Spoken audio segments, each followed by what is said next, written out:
Guys, welcome to my channel. Today, we will take a look at our Mazda 3 because for quite some time, we've been featuring yung ating Montero Sport. Now, we will change the look from Euro look to a more sporty one na malinis tingnan. Ang previous na mugs nga pala niya, yung Linea Corse LC818. Yung design ng mugs na yon is really for Euro look talaga. Kaya gusto ko siyang palitan kasi masyadong aggressive yung kanyang fitment. Kasi masyado ko siyang nakalabas doon sa likod kasi 19/10. So gusto ko medyo flush yung fitment. Kaya pupunta tayo ngayon sa R&H Tire Supply. Ito yung ating favorite na shop pagdating sa wheels and tires. By the way, dito ko rin binili yung mugs ng aking Nissan Terra at saka yung aking Montero Sport. Yung iba ang hirap kausap, ang tagal mag-reply. Ito sila very accommodating. Sobrang daling kausap sila, kaya pabalik-balik ako dito. So highly recommended ko ito. Ang R&H Tire Supply is along Quirino Highway in Quezon City. So kung galing ka ng C5, dire-diretso ka lang, tapos yung Commonwealth baybayin mo, yung pinakadulo ng Commonwealth, meron doon parang yung LTO office. So yun ang Quirino Highway. So kakanan ka, mga 500 meters away from that intersection, yun na yung R&H Tire Supply. And then meron din silang shop sa Calasiao, Pangasinan. So kung taga north kayo, mas malapit yung sa Calasiao, Pangasinan na branch nila. So makikita mo rin siya sa Waze app. So type mo lang R&H Tire Supply. So makikita mo na sa Waze. So madali lang puntahan. Medyo malayo nga lang. Pero dahil maganda naman ang serbisyo, so pupuntahan mo talaga siya. Then nag-chat ako sa manager nila, si Romel Romero, para magpahanap ako ng mugs and tires na gusto ko.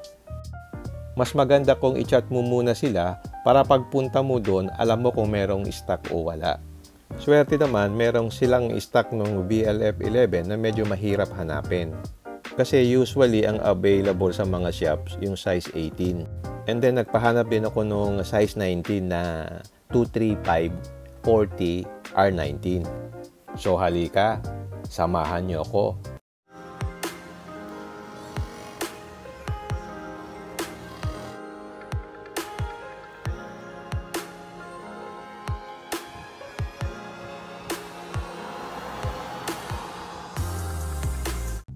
So ang napili natin na wheels yung VLF na brand. Ano ba ang kagandahan nito?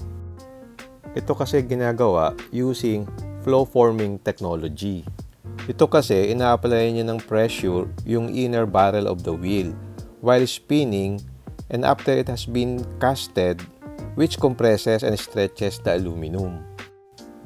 So ang resulta, mas na-increase yung kanyang tensile strength, tapos mas magaan siya at saka stronger. At meron din siyang higher shock resistance as well as yung ability to increase yung load capacity over traditional na cast wheel.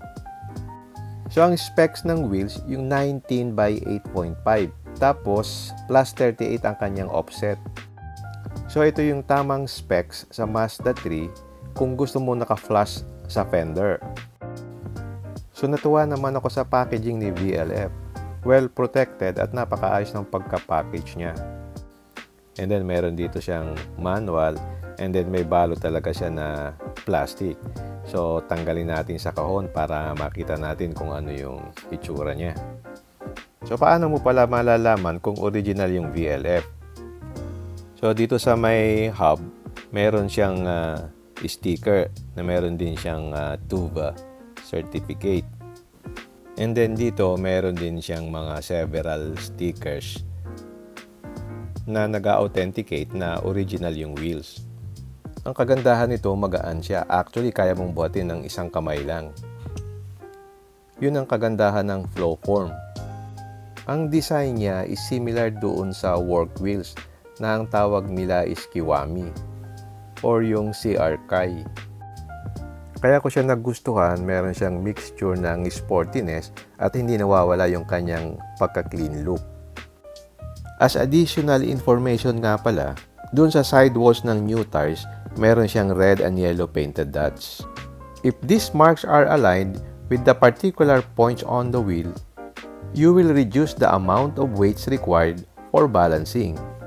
So when the tires are made, they are not perfectly balanced. So most manufacturers will place a yellow dot on the section of the tire where there is the least weight. So when fitting a tire, you should line up this yellow dot with the valve stem, as this is the heaviest part of the wheel.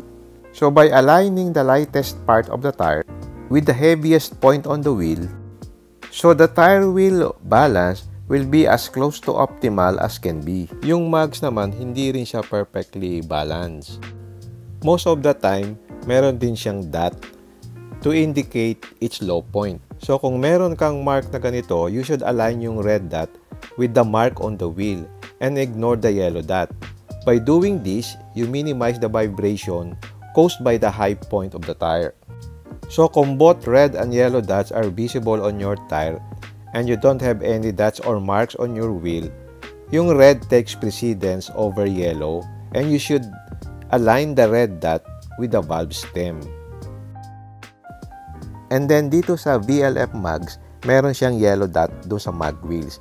So ang right positioning ng tire, yung red dot ng tires, dapat mong itapat dito sa yellow dot ng mag wheels. Ayan, I hope nakapag-share ako ng information about mounting ng tires. Okay, now we are ready to mount the tires.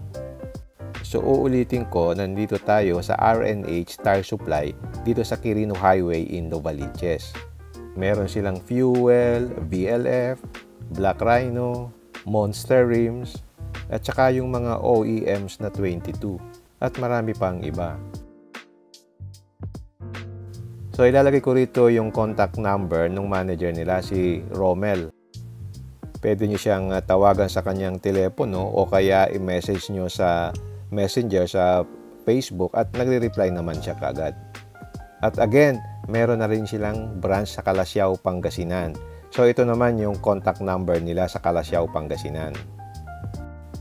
So kung taga norte kayo, mas malapit doon sa Pangasinan kayo pumunta. So hindi na kayo pupunta dito sa Manila. So pag bumili kayo dito, kasama na rin yung wheel balancing saka yung lug nuts. So kung nakapackage yung wheels and tires nyo, nagbibigay sila ng magandang discount. So if you're eyeing katulad ng setup ko, ang mags niya is about 42,000. Tapos yung tires niya is 12,000 each or 48,000. So yung package price niya is 90,000. Of course, meron pa namang discount. At madali silang kausap at mababait yung tao nila. Okay, magmamount na tayo ng tires. So dapat maingat din para hindi magasgas yung mags. So ang first step, ilalagay natin yung tire valve. So after we have installed yung tire valve, we can now install the tires. So ang ginagawa nila, nag-spray sila ng parang lubricant so that you can easily mount the tires doon sa mags. And then yung mags, they also spray yung lubricant. So as mentioned before, so kailangan nating i-mount yung tires na tama yung position. So the red dot should be katapat noong yellow dot doon sa mag wheels. So dapat they should be careful so that the mags will not be scratched.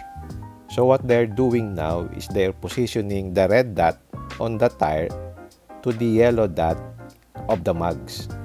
So yan, it's already aligned, the yellow dot and the red dot. Then same position din doon sa remaining tires. By the way, when buying tires, as much as possible yung the latest production date. In my case, this is 33/22, which means 33rd week of 2022. Sa akin, okay na yon kasi yung size 19 tires with 235, 40, 19, medyo mahirap yan eh. So, bihira nag-i-stock niyan. So, after mounting the tires, ilalagay naman natin yung pinaka tire valve, no, para malagyan natin ng hangin. Ang hangin na pinalagay ko in my setup is 32 PSI sa front at saka back. So that's my setup. So after malagyan ng hangin, piniprepare man nila na tanggalin yung stock mags. So mamaya after balancing, pwede mo na siyang ikabit. So pagkatapos ng mahanginan, magbabalancing naman sila. So dito sa balancing, dapat mag 0-0 yung sa inner and outer. Since nakalagay na nga natin sa tamang posisyon yung tires dun sa mag wheels, we expect na lesser na tingga ang ikakabit. So yung kagandahan kapag tama yung mounting ng tires. As I said before, so yung pinaka lesser weight na portion ng tires, imamatch mo doon sa highest weight naman ng mags para makompensate siya. So lesser tingga ang iyong gagamitin. So ayan, nag 0-0 na siya. So okay na. So after that, imamount na yung tires. So yan na ngayon ang itsura niya nung nakakabit na yung 19-inch na VLF 11 na mag wheels. Tapos yung Federal Evolution 235/40 R19. So they supply yung lug nuts. So kailangan din sa pagmamount, dahan-dahan yung paglagay ng lug nuts. Kasi kung hindi ka maingat, magagasgas talaga eh. Yung cross wrench tamang-tama lang doon sa size ng lug nuts para pasok doon sa butas ng mag wheels. So after may kabit yung sa left side, yun namang sa right side ang kinabit. At yun, ito na yung final look niya. So inatras abante natin para makita natin yung tamang mounting height. So yan ang itsura niya ngayon. May pagka-sporty siya pero malinis. Tapos naka-flash sa fender yung yung mags niya kasi ang ito, offset niya is +38.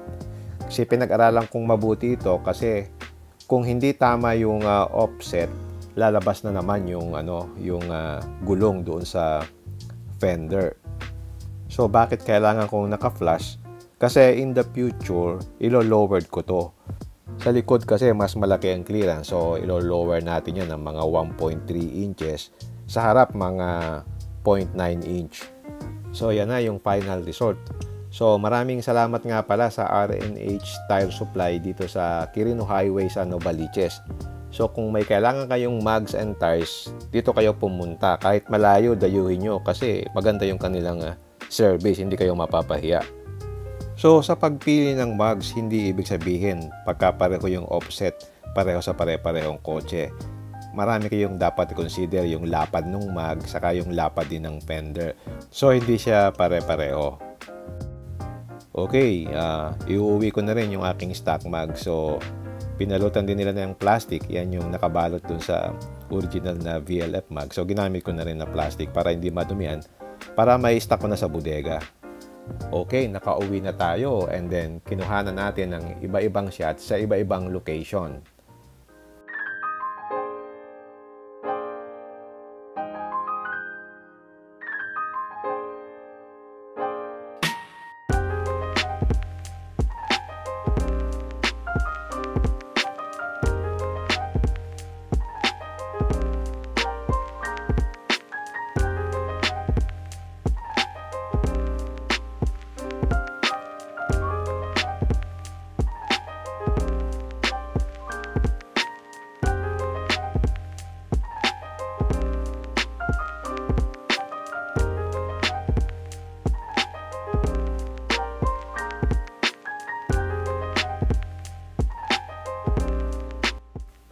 Alright, ang napansin ko talaga, medyo sporty ang itsura ng mags na ito.